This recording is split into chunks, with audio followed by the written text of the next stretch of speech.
I'm Anita. I will continue the material about interactionism. Interactionism theory is the theory that language is acquired from an interaction of humans' innate biological capabilities to acquire language with exposure to language in the environment in which the child is developing.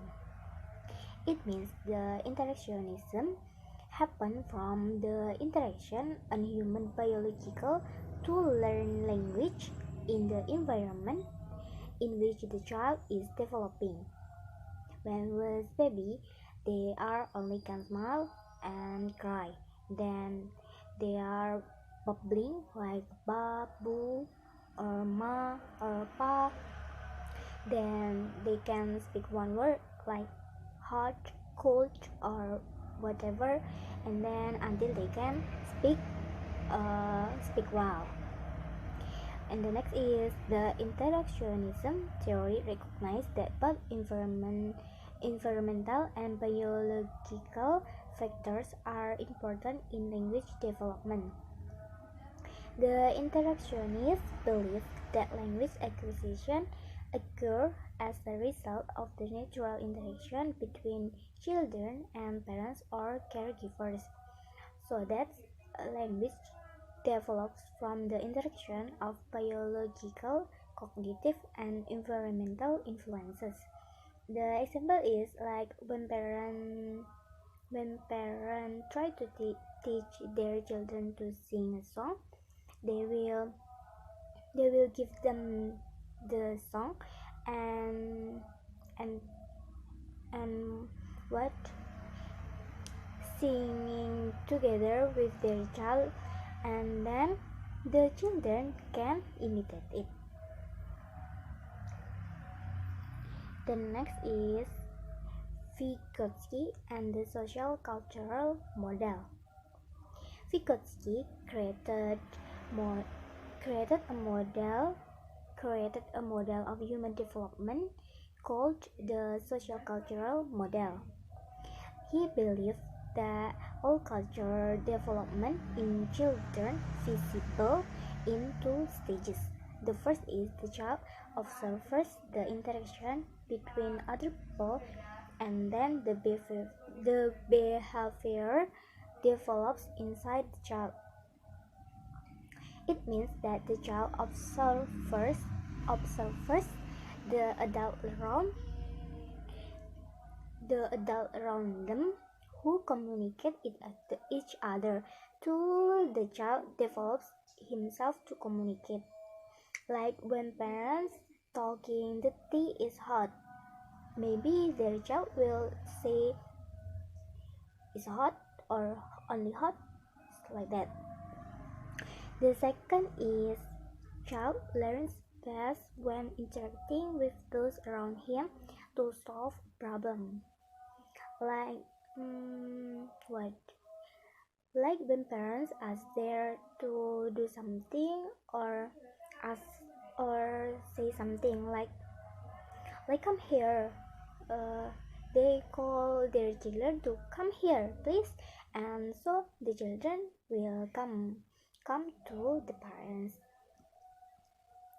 And then Vygotsky focused on the connection between people and the social cultural context in which they act and interact.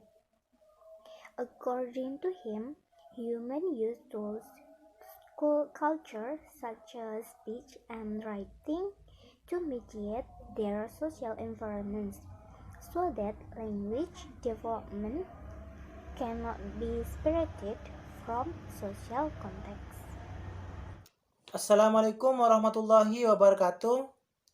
Well, my name is Wahyudi. Here I would like to continue the explanation about interactionism theory, where my friend has already explained it before by Vygotsky point of view, of course, but now I will try to explain this theory by Jerome Branner point of view.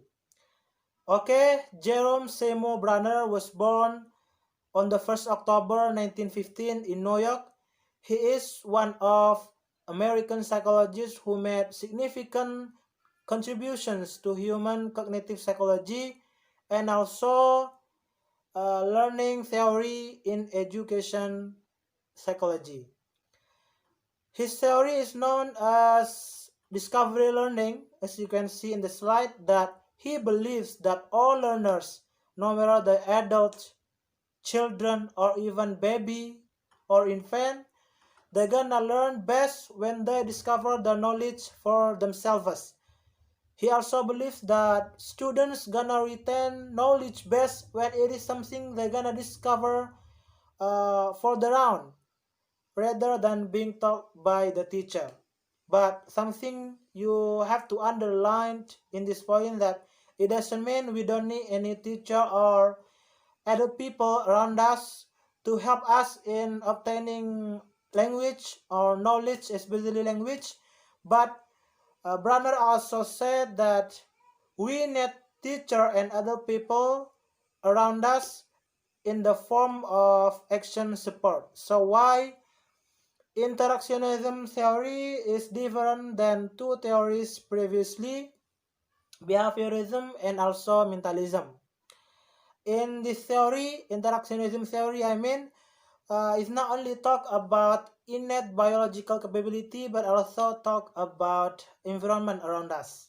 So why here we gonna tell you about both of them, innate biological and also environment.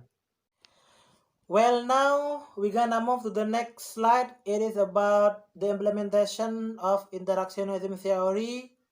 First, on the first language learners. Yeah, in this case, parents and adult people have huge contribution for the learners because children are influenced by them, parents and also adult people. Related to this one, Brunner also identified three stages of cognitive representation, how people from baby till adult obtain knowledge, especially learning about language. And I'm gonna explain this point generally because this point are not in this slide. I just wanna explain to you. Okay, the first stage is called inactive. It appears for a baby under 1 year old. Inactive is a representation of knowledge through action.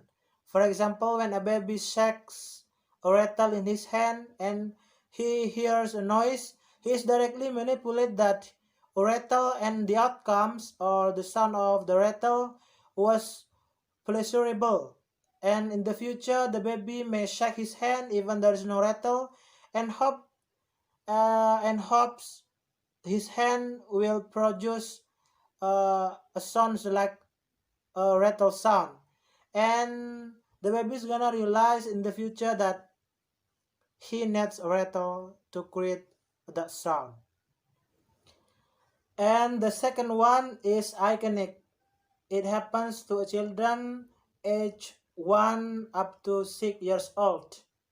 Iconic is representation of knowledge through visual summarization of image. In this case, children has already known kinds of image or picture. So, for example, when the adult people or parents show them a picture of dog or a picture of cat, they're gonna think that, oh, it is called cat or it is called a dog and other. So they have background knowledge about what dog is it and what cat is it exactly. The third stage is symbolic. It happens to children after 6 years up to. Symbolic is the use of word and other symbol to describe experiences. In this case, children have already known about kind of symbols like alphabet, number, and others. For example, when children find a word dog, they're gonna know that dog here means animal which has 4 legs and a tail and eats mammals. Well, class, maybe that's all what I can explain to you. If you find some mistakes from me, I really apologize. And thank you for your attention. Assalamualaikum warahmatullahi wabarakatuh.